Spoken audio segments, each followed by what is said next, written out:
Ta parole est une lampe à mes pieds, une lumière sur mon sentier. Psaume 119, verset 105. La méditation.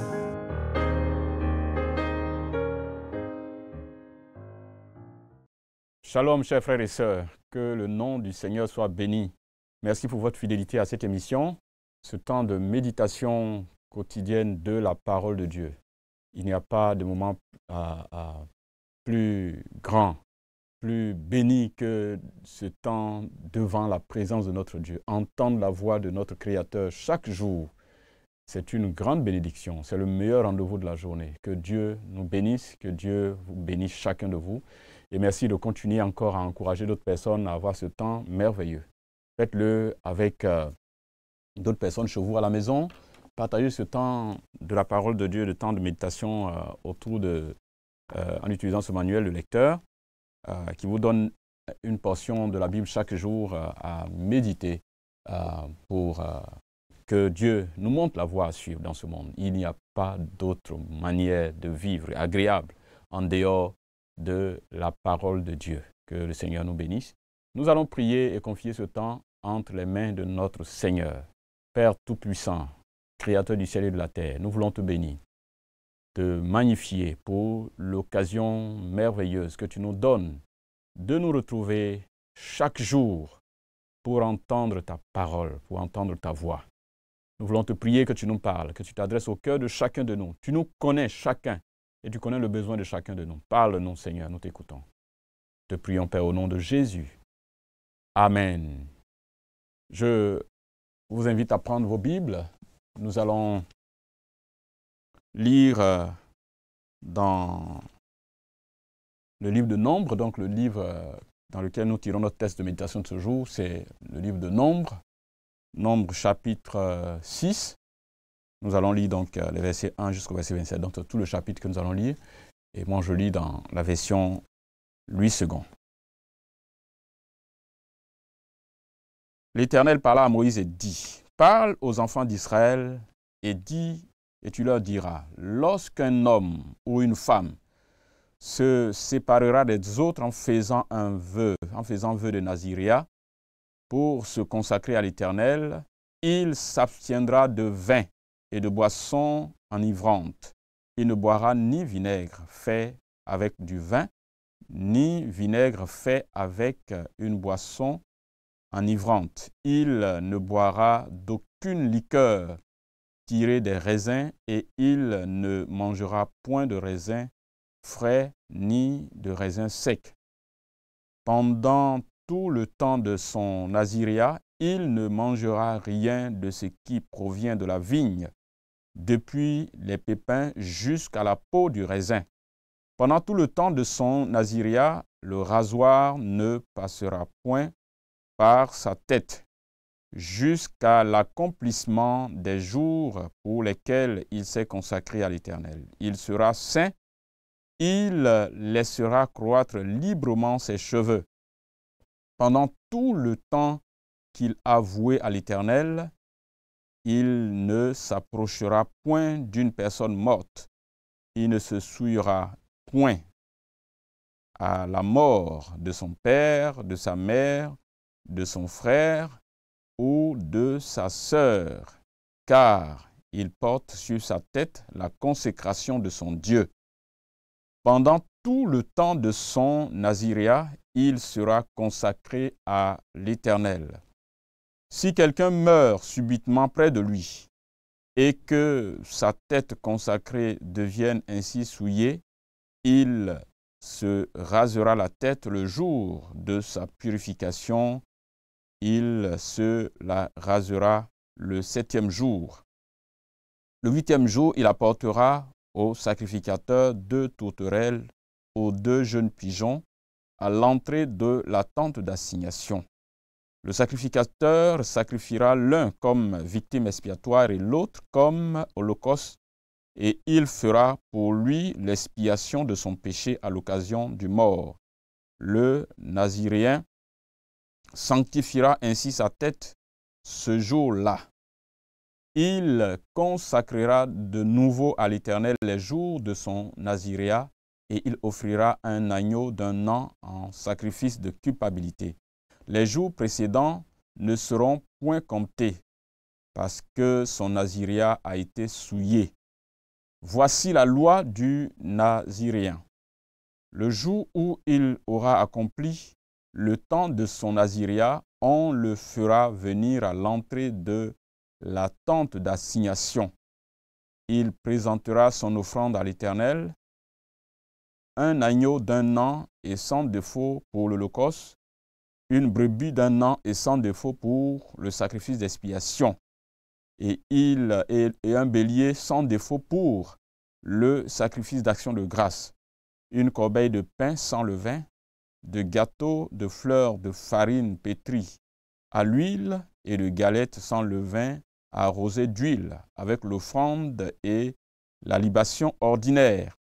Le sacrificateur présentera ces choses devant l'Éternel et il offrira sa victime expiatoire et son holocauste. Il offrira le bélier en sacrifice d'action de grâce à l'Éternel, outre la corbeille de pain sans levain, avec l'offrande et la libation. Le naziréen rasera à l'entrée de la tente d'assignation sa tête consacrée. Il prendra ses cheveux, les cheveux de sa tête consacrée, et il les mettra sur le feu qui est sous le sacrifice d'action de grâce. Le sacrificateur prendra l'épaule cuite du bélier, un gâteau sans levain de la corbeille et une galette sans levain. Et il les posera sur les mains du naziréen, après qu'il aura rasé sa tête consacrée.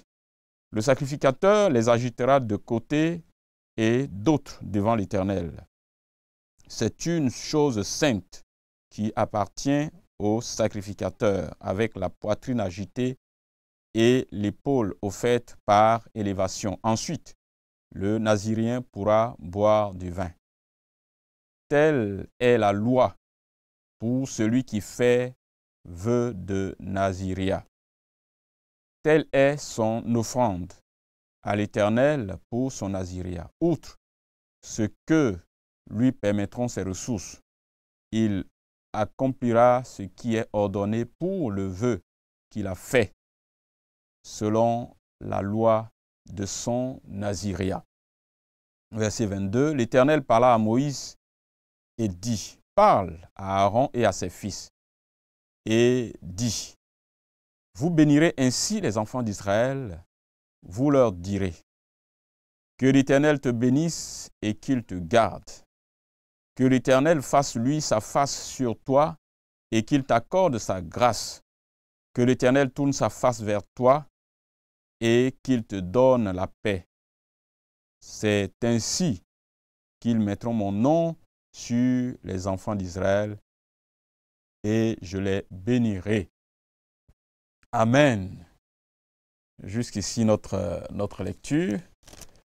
Que Dieu bénisse encore et encore ce temps de méditation. Y a-t-il un ordre auquel obéir? Y a-t-il une vérité que Dieu nous révèle dans ce texte? C'est ces deux questions qui vont sous-tendre un peu notre réflexion, notre méditation autour de ce texte. Et cette méditation que j'intitule « La grâce de servir Dieu ». La grâce de servir Dieu. Chers frères et sœurs, servir Dieu pour les hommes de Dieu, les enfants de Dieu, c'est une grâce. Ce n'est pas une faveur que nous faisons à Dieu ou que nous faisons aux hommes. C'est au contraire Dieu qui nous fait grâce et ce sont les hommes que nous servons qui nous font la grâce de les servir et de mettre notre vie à leur disposition. Et cela, il y a tellement d'exemples ou de choses que nous pouvons découvrir dans les Saintes Écritures qui nous révèlent ça. Et particulièrement, ce texte nous présente cela et nous aurons l'occasion donc de voir cela. C'est une grâce que de servir Dieu. Et c'est un honneur d'être admis au service du Créateur du ciel et de la terre. C'est une grande, grande, grande bénédiction. Et évidemment, pour cela, il y a des exigences qui sont donnés ici, des principes auxquels obéir quand quelqu'un décide de mettre sa vie au service de Dieu, de se consacrer comme naziréen à Dieu. Alors la première chose que le texte nous souligne ici, qui sont des éléments donnés comme vraiment des ordres auxquels obéir, des choses qu'il faut faire. Et ce n'est pas une option, c'est une ordre, c'est des choses à faire que Dieu demande pour tous ceux qui voulaient se consacrer une partie de leur temps, une partie de leur vie à Dieu. Il dit d'abord de s'abstenir de vin, de s'abstenir de liqueur, de s'abstenir de l'alcool, de s'abstenir de tout ce qui est lié au raisin. Et Dieu insiste là-dessus. Donc ça, c'est la première exigence qu'il donne ici.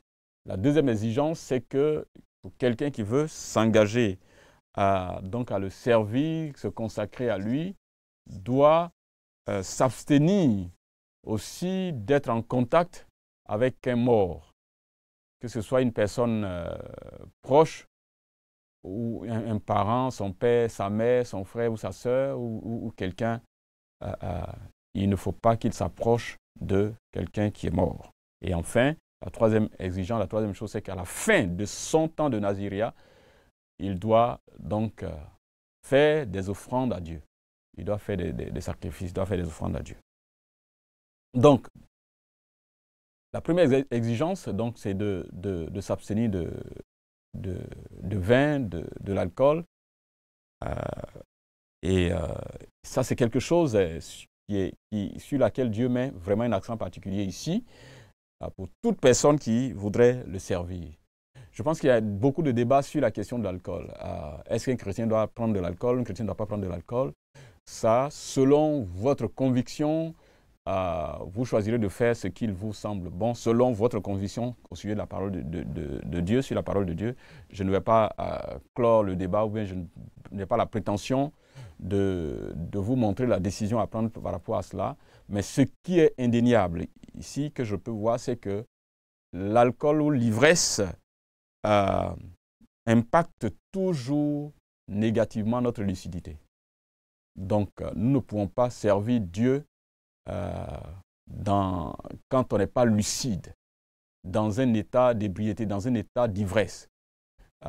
Et ça, c'est l'élément que je vois ici.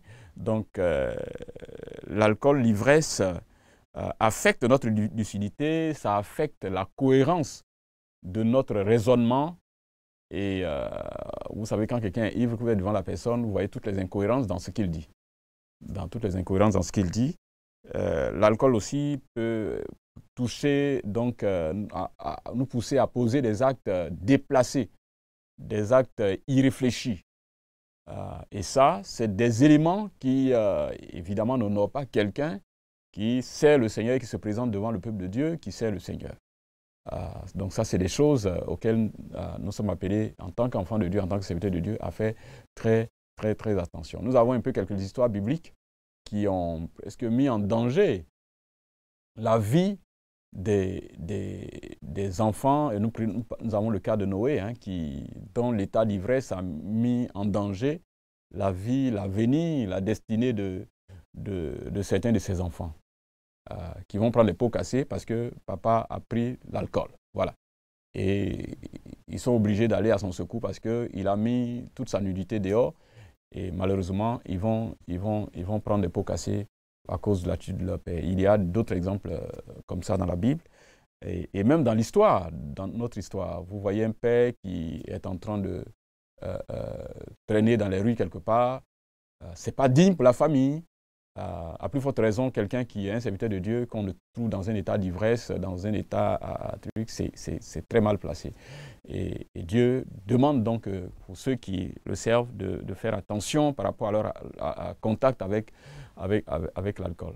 Mais évidemment, il ne s'agit pas seulement pour ceux qui sont serviteurs de Dieu, comme le disons dans nos églises, mais nous sommes tous enfants de Dieu, nous sommes serviteurs de Dieu et nous devons faire attention, bien entendu, dans notre contact avec l'alcool, dans notre rapport avec l'alcool. Faites très attention pour ne pas laisser une mauvaise image de nous devant tous ceux avec lesquels nous vivons ou ceux qui nous regardent.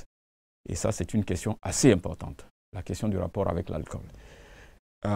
L'autre chose ici, c'est qu'il doit se raser la tête et ensuite, il doit s'abstenir d'être en contact avec un mort. Donc, il y a dans l'ensemble de ces choses une idée d'être pur, de s'éloigner de ce qui est souillé, de ce qui est impur. Il y a donc une qualité de vie morale qui doit transparaître dans la marche de toute personne qui se consacre à Dieu ou de tout enfant de Dieu. Et ça, c'est pour tout enfant de Dieu.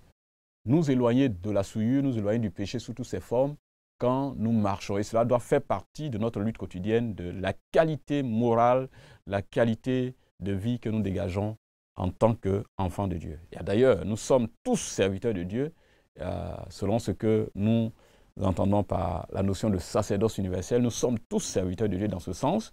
Nous devons dégager une qualité de vie, qui que nous soyons dans la maison de Dieu. Et je me rappelle, quand nous étions encore plus jeunes à l'église, une sœur qui disait ceci, je ne veux pas pour l'instant me baptiser parce que quand on est baptisé, il y a certaines choses qu'on ne peut pas faire. Alors, cela sous-entend que quand on n'est pas encore baptisé, c'est la porte ouverte à n'importe quoi. Il y a un moment de notre vie chrétienne où on peut se permettre n'importe quoi. Non, chers frères et sœurs, qu'on soit baptisé ou pas, qu'on soit pasteur, missionnaire, à plein temps, prédicateur, nous sommes serviteurs de Dieu et nous devons avoir une qualité de vie qui honore Dieu à tout moment et en tout lieu. Être loin du péché.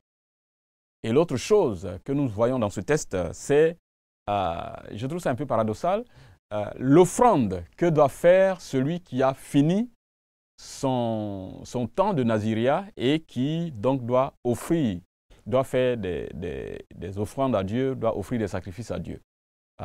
Il y a beaucoup de choses qui sont citées qu'il doit offrir à Dieu. Et le texte ajoute que en dehors de ce qui est dit, en fonction de ses ressources, il peut faire plus que ça. Donc, il doit donner. Alors, en général, disons que notre vie, nous qui sommes engagés à plein temps dans l'œuvre de Dieu, nous avons déjà donné notre vie. Parfois, on se sent donc exclu du fait de donner à Dieu, non? Notre vie que nous consacrons à Dieu, selon l'idée qui transparaît de ce texte, ce n'est pas une faveur que nous faisons à Dieu. C'est au contraire Dieu qui nous fait grâce. C'est Dieu qui nous fait grâce de le servir, de lui offrir notre vie en sacrifice, de lui offrir notre vie en don. Vous savez que dans la Bible, tous les dons n'ont pas été toujours agréés par Dieu. Tous les sacrifices n'ont pas toujours été agréés par Dieu. Donc, le fait que notre sacrifice, le don de notre vie, soit agréé par Dieu, c'est une grâce. Il aurait pu laisser tomber parce qu'il y a d'autres personnes dont il peut se servir. Donc, c'est en cela que le fait que je me sois donné à Dieu, que j'ai donné un temps à Dieu, n'est pas une faveur que je fais à Dieu, mais c'est simplement une grâce que je reçois de Dieu de pouvoir mettre ma vie à son service et au service de son peuple. Et j'exprime cette joie, cette reconnaissance à Dieu par un don, un sacrifice que je fais après, selon le texte que nous avons ici. Et ça révolutionne un peu notre conception de servir Dieu. Donc j'insiste encore, servir Dieu, c'est une grâce et non une faveur que nous faisons à Dieu. Servir Dieu, c'est un honneur que Dieu nous fait et non une faveur que nous faisons à Dieu et à son peuple. Et cela doit nous aider, doit nous donner une autre compréhension de notre engagement au service de Dieu. Notre engagement au service de Dieu. Et la dernière partie de ce texte, ça vient juste après qu'on ait donné les lois sur la fin du naziria. Et Dieu s'adresse donc à Aaron et à ses fils, donc dans l'exercice de leur sacerdoce, de leur ministère, qu'ils puissent donc bénir les enfants de Dieu pour leur vie, pour leur attachement à Dieu, et qu'ils bénissent les enfants de Dieu, qu'ils bénissent les enfants d'Israël. Et ils disent que l'Éternel te bénisse et qu'il te garde, que l'Éternel fasse lui sa face sur toi et qu'il t'accorde sa grâce, que l'Éternel tourne sa face vers toi et qu'il te donne la paix. Autrement dit, le ministère de Aaron et de ses enfants, c'était de bénir les enfants, le peuple d'Israël. Et certainement, en particulier pour ceux qui avaient consacré leur vie à Dieu, qui avaient donc en tant que Naziriens consacré leur temps à Dieu pour servir Dieu, ces personnes devaient être bénies. Et les enfants de Dieu devaient être bénis. Le peuple d'Israël devait être béni. Pour tout ce qu'ils font, pour leur engagement, pour leur obéissance à Dieu, ils doivent être bénis. Et ça, c'est un ministère, c'est le ministère des serviteurs de Dieu. Bénis le peuple de Dieu. Alors vous savez, malheureusement, dans notre contexte aujourd'hui, on entend très facilement tel serviteur de Dieu qui dit je vais te maudire parce que je suis un oint de Dieu et en tant que oint de Dieu, je peux te maudire. Non, nous ne sommes pas appelés, notre ministère, ce n'est pas de maudire quelqu'un. Notre ministère, c'est de bénir les enfants de Dieu. De bénir les enfants de Dieu, de leur donner, d'être épanouis, d'être heureux, de leur donner de retrouver la joie du contact avec Dieu, la joie de servir Dieu. Bénissons les enfants de Dieu, bénissons le peuple de Dieu. Et que, de toute façon, ce n'est pas quelque chose que nous achetons. Nous n'achetons pas cela. Ce n'est même pas nous qui bénissons parce que c'est Dieu qui bénit en réalité. Donc nous ne sommes que là pour répandre la bénédiction de Dieu sur son peuple. Bénis les enfants de Dieu. Ça, c'est le ministère auquel ceux qui sont consacrés dans le service du Seigneur, c'est le ministère auquel ils sont appelés. Bénis le peuple de Dieu. Bénis les enfants de Dieu. Mais aussi, c'est une interpellation pour nous tous en tant qu'enfants de Dieu, en tant que chrétiens. Et ça, c'est une vérité que Dieu est en train de nous montrer ici. Notre ministère, c'est un ministère de la bénédiction. Les enfants de Dieu doivent se bénir les uns et les autres, mais aussi les enfants de Dieu doivent bénir le monde autour d'eux. Bénissez vos villages, bénissez vos familles. Il y a beaucoup de personnes qui passent leur temps à maudire leurs descendants, ou à maudire leurs parents, à maudire leur village, à maudire leur pays. Chers frères et sœurs, ce n'est pas ça votre ministère. Bénissez vos villages. Bénissez vos peuples. Qu'ils soient mauvais comme vous le pensez, votre rôle c'est de les bénir pour que Dieu puisse dégager sa grâce sur eux, Dieu fait descendre sa grâce sur eux pour ouvrir leur esprit, pour qu'ils puissent connaître Dieu et qu'ils puissent devenir serviteurs de Dieu. Bénissons et que cela fasse partie de nos habitudes. La bénédiction, ça ne doit pas être lié, s'arrêter au mois de janvier comme nous sommes en train de le faire dans ces jours. Non, bénissez les gens, même au-delà du mois de janvier, que bénis les hommes et les femmes avec lesquels nous vivons, qui sont autour de nous, nos enfants, nos époux, nos épouses, nos frères et sœurs, fassent partie de nos habitudes. Bénir, bénir et bénir. Parce que c'est notre ministère en tant que peuple de Dieu. Nous sommes les sacrificateurs qui avons accès à Dieu. Dieu écoute nos prières en faveur du monde, en faveur des hommes qui sont autour de nous. Que Dieu nous aide à bénir. Parce que c'est une grâce pour nous d'appartenir à Dieu. C'est une grâce d'être au service de Dieu.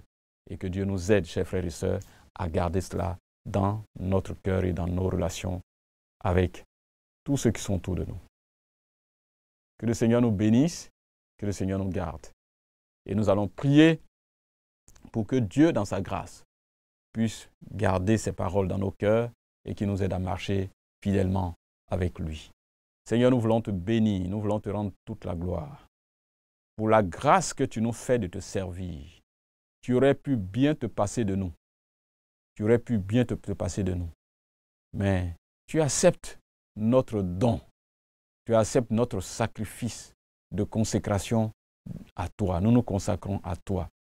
Et nous voulons, Seigneur, te prier de nous aider à ce que nous marchons de sorte que ce sacrifice soit toujours agréable à tes yeux, que nos vies soient toujours agréables à tes yeux et que tu nous bénisses en retour.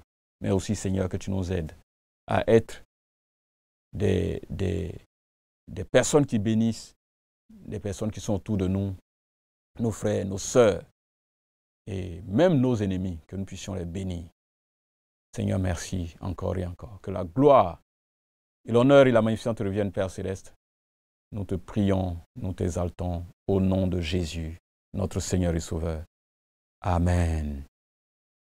Que Dieu nous bénisse et que le Seigneur nous permette de nous retrouver encore les prochaines fois pour d'autres temps merveilleux de méditation de sa parole. Amen. Ta parole est une lampe à mes pieds, une lumière sur mon sentier. Psaume 119, verset 105. La méditation.